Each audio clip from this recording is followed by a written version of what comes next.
Well, it's the Oscars. It's my favorite time of year. In fact, it's the only time of year I actually am upright. The rest of the time, I'm evaporated into dust. Who knows what happens to me in the fall? I've decided to help you cheat on your Oscar pool. I'll be going over all 23 categories, who is most likely to take home the statue, and then you just write it down and no one has to know. Now, for these award shows, Louis and I will typically draft our picks like a game of dodgeball, but because it's the Oscars, we're each going to fill out a ballot without knowing what the other person has chosen. Best Directing. This is a fabulously qualified category. Everybody here has a point of view. Everybody here has made some shocking choices that have made for, I think, lasting cinema. Greta Gerwig was edged out. She didn't make the Best Director lineup this year, but honestly, I think that might be more of a comedy snub than anything quote-unquote personal about Greta Gerwig. Look at these 5 nominees. They are all bracing films you don't forget. Yorgos Lanthimos gave us a Roald Dahl-esque movie with Poor Things, an unforgettable production design, but production design doesn't mean the movie itself was flawless. Justine Triet for Anatomy of a Fall. Some of the best conversations I've seen in a movie this year. In my opinion, she directed the performance of the year with Sandra Hüller. Now, Martin Scorsese, if he were still overdue and didn't win for The Departed, he might be more of a player here, but I think people are really behind what Christopher Nolan achieved in Oppenheimer. I think the movie is a bit of a surprise coming from him. The performances are all extra fabulous, and nobody felt it was too long, even though it's long. I would pick Jonathan Glazer in The Zone of Interest, but this is Christopher Nolan's year. He made a dark, brownish, Starbucksy colored movie called Oppenheimer, and he's going to win it this year. I would love to give the Oscar to Justine Triet. She directed the hell out of Anatomy of a Fall, but I do think that the winner is going to be Christopher Nolan for Oppenheimer. If he wins, I'm going to consider it a win for Tenet. Best Actor in a Leading Role comes down to 2 people. It's either Paul Giamatti in The Holdovers or Cillian Murphy in Oppenheimer. Cillian Murphy, a wonderful performance, looks wonderful in a hat. I'm going Giamatti here because I think people want to reward him for a generation of playing cynical, downtrodden people the best. He's the best at that kind of role. Ultimately, people are going to reward Paul Giamatti for not having had his Oscar moment quite yet. I would love for Coleman Domingo to win for Rustin because I would love to see that man on stage holding an Oscar in all of his glory. I do think it's going to be Paul Giamatti for The Holdovers. It's just the girls cannot stop talking about Paul Giamatti. Best Actress in a Leading Role is a fascinating competition here. Emma Stone, she's already won before. I think people may hold that against her here. Lily Gladstone in Killers of the Flower Moon. I think she's sustained the most momentum from the time the nominees were announced. Sandra Hüller is the interesting dark horse in this category. She wasn't nominated for SAG, but people are still talking about that performance. The clips from that movie are still going viral, and she was also in The Zone of Interest this year, which I think should have earned her a nomination for Supporting Actress. So it's between these 3, but ultimately I'm going for Lily Gladstone, who will give the best speech of the night. I would love for Sandra to win. I do think that Emma Stone is going to win again, which is fine because Poor Things is my favorite movie of the year. And it's one of Emma's best performances ever. There is Lily Gladstone in contention, and she is amazing. This is a really hard category, but I am going to go with Emma Stone.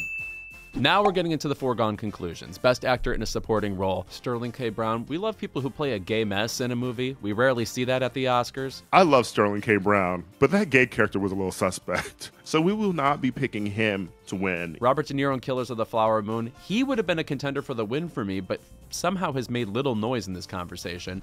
Ryan Gosling and Barbie. You made us laugh. Your pecs are shiny. He's my favorite part of that movie. I'm sorry. Don't tell any woman in your life. Mark Ruffalo with this performance has tied the record for most nominations for Best Actor in a Supporting Role with 4, but I still actually prefer Willem Dafoe in that movie. Since Charles Melton in May December was not even nominated, the only answer here is Robert Downey Jr. in Oppenheimer. It'll be an amusing speech, we'll all laugh, and we'll think about his wonderful career together. I'm gonna go with Robert Downey Jr., I guess. I just think that he's been winning so far, and he's got the support. People want to give Tony Stark a win. Best Actress in a Supporting Role. I saw somebody on Twitter say this, and it's true. Da'Vine Joy Randolph in The Holdovers may be the most single awarded performance of all time at this point. She has not missed. Nobody else has made even a whisper in this conversation, much as we loved Danielle Brooks in The Color Purple and during our conversation on Keep It. Listen now. Jodie Foster certainly represented the supportive lesbian fashion community with her capri choices in Naiad. We thank you and keep going. America Ferrera gave a memorable speech in Barbie, and Emily Blunt certainly was drinking in Oppenheimer. But this year, Da'Vine Joy Randolph will absolutely take it. Obviously, we are fans of Danielle Brooks here at Keep It. Had a fantastic interview with her recently, but come on, Da'Vine, she's getting that Oscar. Best Writing Adapted Screenplay. This is a more interesting category than you might initially think. Barbie has the most heat. People have talked about that script the most. It's written by Greta Gerwig and Noah Baumbach. Greta Gerwig still has not won an Oscar yet, so that'd be a big triumphant moment for her. But it's up against Oppenheimer, which is the dominating force at the Oscars this year. The Zone of Interest, which is a fabulous movie. American Fiction, which is fabulous and written by Cord Jefferson. Poor Things has a lot of funny moments in it and a lot of touching moments in it. I think ultimately, though, I'm gonna go with Barbie. I think the heat from the so-called snubs it endured at the beginning of this conversation will lead to a win for Greta Gerwig.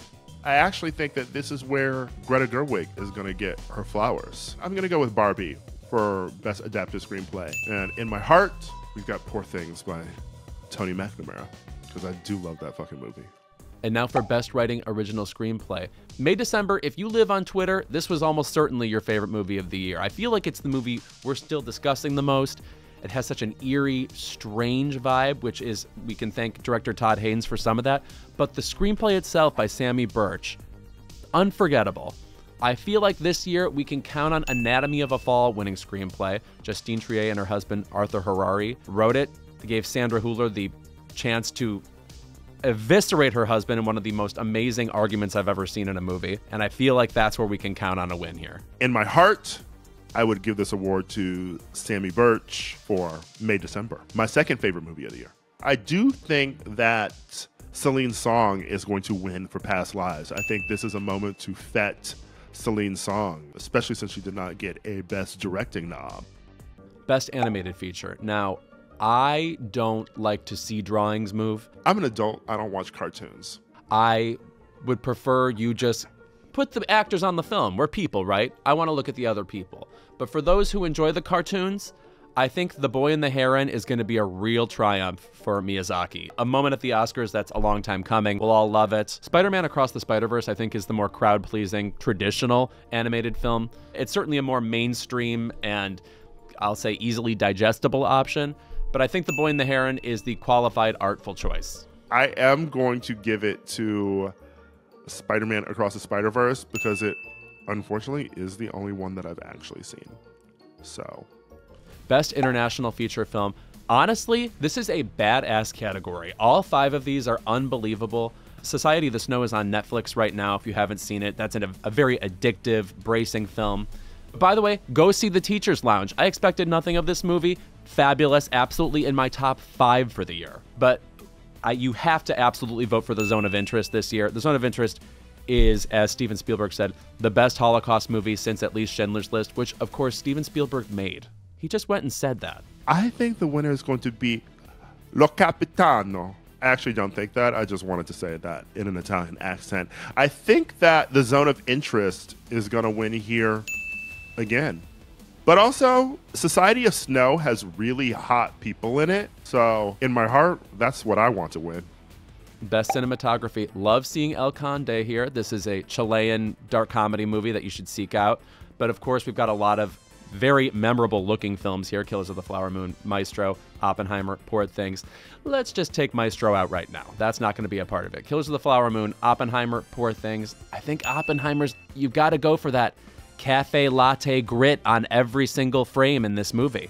I think from start to finish, something envelops you about Oppenheimer. It's not just the character drama. It's not just the explosiveness of the effect. There's truly something addictive to the look of the film and the world it creates in every single frame. And I think we can thank the cinematography for that. I'm going to go with Oppenheimer. Oppenheimer is a gorgeous film. Best costume design, lots of provocative options here. Barbie, you cannot deny that every single character in that movie was not a 10 and belonging in that film and belonging only to that world. I almost just want to give it to Barbie.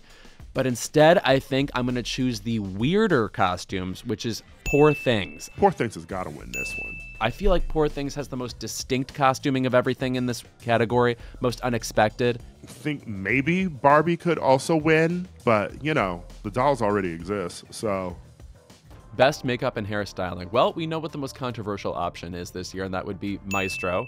We're talking about the Leonard Bernstein prosthetics that made him Tar's hero. I am gonna go with Society of the Snow, actually, because them 70s blowouts that the girls had in that movie, that's a lot of work in the hair chair, okay? And the makeup of freezing to death and turning to cannibals and shit, you know, that's a lot of work too.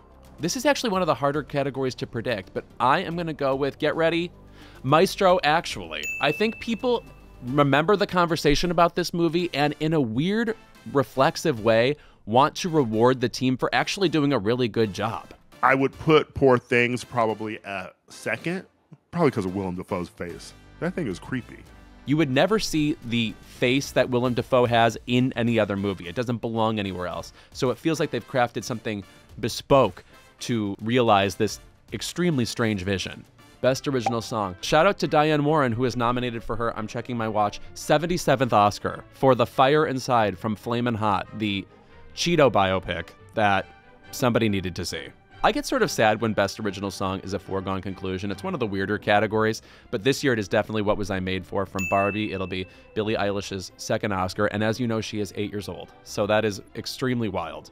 Honestly, it's going to be Billie Eilish for What Was I Made For? I mean, I don't even know why the other girls are even competing. I'm Just Ken could be the spoiler this year. It's a song everybody is still humming. It has a droll, fun, fratty energy to it, which we rarely see in this category. I really do love that song. I'm sorry that I have so much support for Ken and Ryan Gosling. I sound like a men's rights activist at this point, but I really did love that song.